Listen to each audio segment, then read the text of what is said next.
some people procrastinate because they have phobias, whether it's rational or not. They have a fear of the unknown. Yeah, absolutely. Before I even apply, I worry that maybe I have some frenemies in the company. Maybe the HR person had a previous interaction that was not very good. What if somebody gets a hold of my resume and use it against me? There are so many what ifs. In fact, one of the most frequently asked questions I get in any coaching session is what if? Yeah. What if my boss doesn't like me? What if the job is too much for me to handle? What if they don't pay me enough? Yeah, correct. And one thing that's very funny is I once had this client and she got into a huge spiral of doom because she was saying, there's a promotion coming up. Should I apply for this promotion? Should I put my hand up? What if I don't get it? What if I get it and then I can't fulfill it? What if I get it and then another company comes along and hires me? Then I can't leave it because I just took up this job. What if? And our solution what's your response? Don't overburden yourself with hypotheticals. Okay, we'll cross the bridge when we get to it. We'll cross the bridge when we get to it. You're already stressed enough. Don't add more hypothetical situations.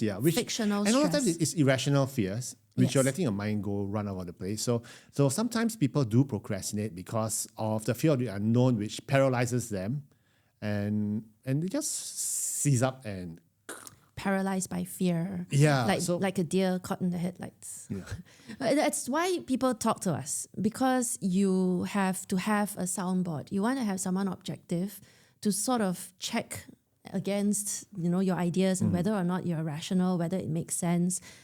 Someone who's objective, someone who knows what they're talking about. So yes, you can definitely check in with your mentors, check in with your career coaches, and have conversations with people you trust, someone senior to you, to sort of figure out whether or not your fear is rational. Founded, unfounded, rational, irrational. Yeah. And but sometimes you need to identify the fears in order to squish it like a bug. Yes, and people who are delusional, they're not delusional. People who like to avoid the people who kind of they just kind of deny it's.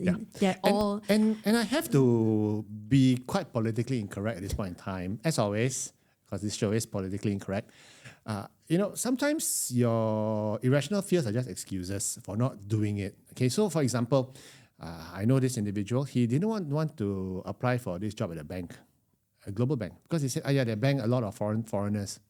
So therefore, I'm a local, it's not going to get. Excuse. And a lot of excuses, this. And then he goes on a diatribe about foreigners in Singapore. Oh, this is absolute unnecessary negative energy coming out. But ultimately, that wasn't the reason. The reason was something else. So sometimes your irrational fear is an excuse. Yes, unfortunately. it's an excuse. Yeah. And so you want to identify the causes of whether or not the fear is valid. Right? Figure out whether or not, like in the case of that story that you were just telling, what is the ratio? Get the data, get the facts. Don't just consume things that you find on Glassdoor or the internet or on socials. The people online are unhappy, and we know that unhappy people will go have online. No, will exactly go your online. point, right? Will go Unhappy online people and write diatribes. Yeah. But happy people just don't like go that, online to write good things. So it's really hard to get praise, but it's very easy to get complaints. Yeah. So don't just consume one source of information. Go talk to your network and check and see whether or not they're real. I like what you just said. People online are unhappy, and unhappy people go online. So it's true that's, to a large extent. Again, that's anecdotal. It's based a big on my circle. experience. I know. No, looking at the comments, it's if you just look at any social. Yes. Okay, you see the ratio of negative to positive comments. And that's why we have sensational news. Yes, negative only news. Bad news make it to the world. Yeah. So don't. So if you are procrastinating because of fears, irrational or rational, and if you find that your fears are rational and founded, like for instance, I really do not know anything about this 5G job that I'm going to interview for, then you go out and you get information and details, or you can reach out to a colleague or some expert in that space and get advice from them rather than just be paralyzed and say, I'm not going to do it. I've run workshops for individuals who like to tell me that they've had they're very worried about technical interviews. what if they ask me a question I can't answer? It's too technical. How do you and how my do you respond to response that? is, well, go learn, because technical, it's either right or wrong. You know or you don't know. You can't fudge it. So you have to go study some more, or get more practice. And like Adrian says, go learn, figure it out, and get the skills. And I'm very circumspect about it, because if they're asking you questions that are technical and you can't answer, I think you better not take that job, because you're showing yourself up as the job may be too technical for you. It's like, how do you land this plane?